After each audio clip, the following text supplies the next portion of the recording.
Dulu saya cerita kayak gini nggak ada yang percaya Pak. Dulu itu apa? 2016 Cerita ke siapa? cerita ke teman-teman juga, dikiranya saya ninggalin almarhum Eki.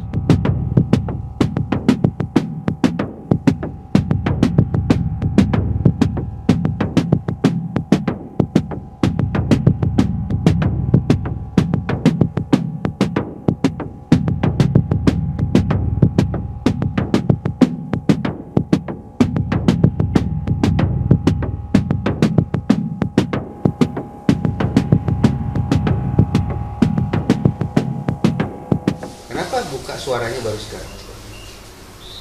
Dulu saya cerita kayak gini nggak ada yang percaya Pak. Dulu itu apa? 2016 Cerita ke siapa? cerita ke teman-teman juga, dikiranya saya ninggalin almarhum Eki. Oh berarti tahun 2016 sudah sempat cerita. Iya teman-teman. Tapi cuma ke teman-teman. Iya teman-teman. Ada yang percaya?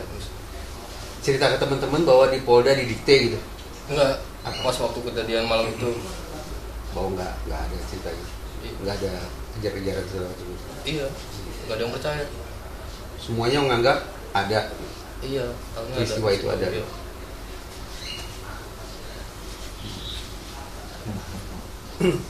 Sekarang hidupnya udah lebih tenang gitu. Nggak khawatir ada pihak-pihak yang nggak happy gitu.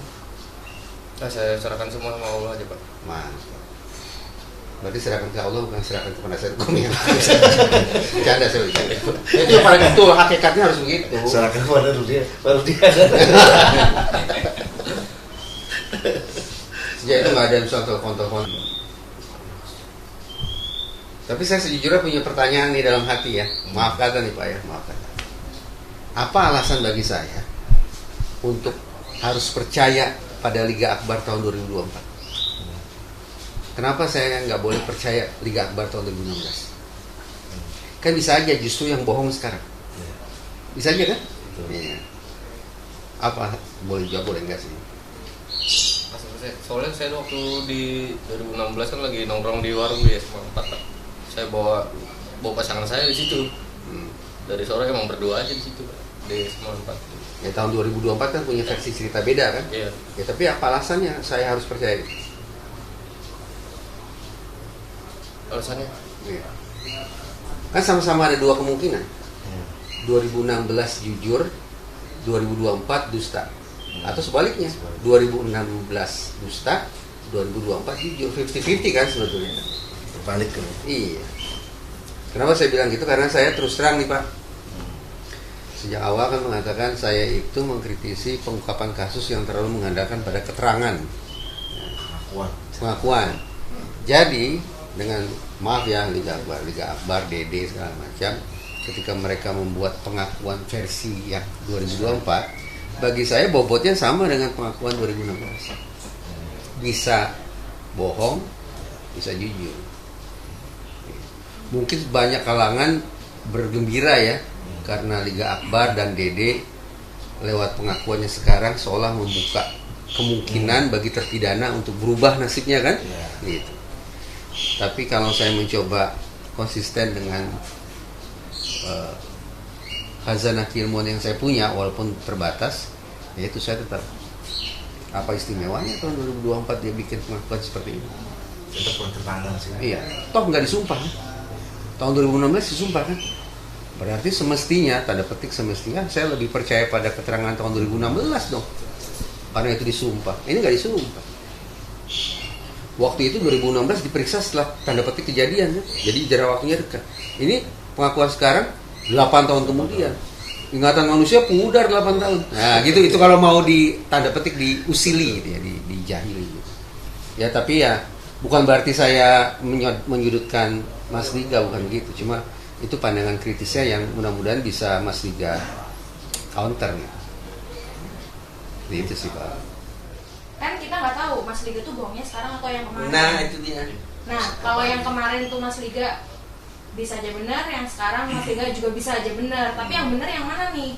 Yang 2024. Ya kenapa? Kenapa? Ya karena pernah dibuktikan juga sama Baris Kim. Beneran di saya nih. Ya kan? Nah itu bagus Di kan. portir semua nih orang-orang yang ada waktu di 2024. Sebenarnya itu keep itu. 2016 pengakuannya kayak gitu kenapa? Karena paksaan, saya takut juga dulu. Tiba-tiba dijemput di rumah kan, Dijemput di rumah sama? sama anggota Anggota apa nih? Anggota Anggota PKK, apa? anggota Anggota PMR? anggota polisi. Anggota polisi. Oh. Yang bilangnya katanya rekannya Pak Rudiana. Cuman saya nggak tahu siapa itu. Ngomongnya mau ngobrol sebentar, ikut sebentar. Saya nggak mau, nolak, di rumah aja Pak kalau mau ngobrol.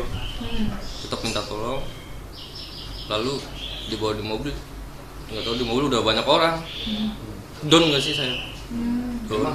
Di mobil banyak orang emang siapa yang Ada anggota polisi 3 sama sahabatnya almarhum 2 di belakang. Saya juga nggak tahu awalnya mau dibawa ke Polres Cirebon Kota. Nggak tahu. masih kan nggak nama yang jemput siapa? Lupa Pak saya. Cuman dia bilang rekannya Pak Rudiana. Gitu. Polisi bukan? Iya, Pakai seragam. pakai pakaian bebas. Mobilnya mobil patroli. Mobil Avanza. Jadi bagaimana kita bisa yakin itu polisi? Tiba-tiba saya dibawa ke sana Pak. Dibawa masuk ke Cirebon Kota itu. Oh, polisi. Polres. Iya, Bawa masuk, tunggu dulu bentar, bawa ke ruangan. Sama sahabatnya almarhum juga di situ. Tunggu bentar ya, tunggu di ruangan beberapa jam. Terus yang dibawa cuma saya. Tiba-tiba di BAP. Saya nggak tahu awalnya mau di BAP itu. Berapa kali sih proses pemeriksaan di kantor polisi? Waktu 2016 kali doang. Mas kali. Sendirian di ruangan itu. Sendirian.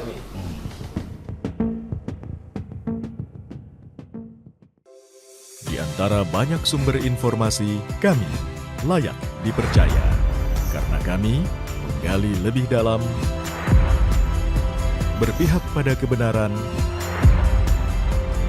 berpegang pada data dan fakta, agar layak Anda jadikan referensi.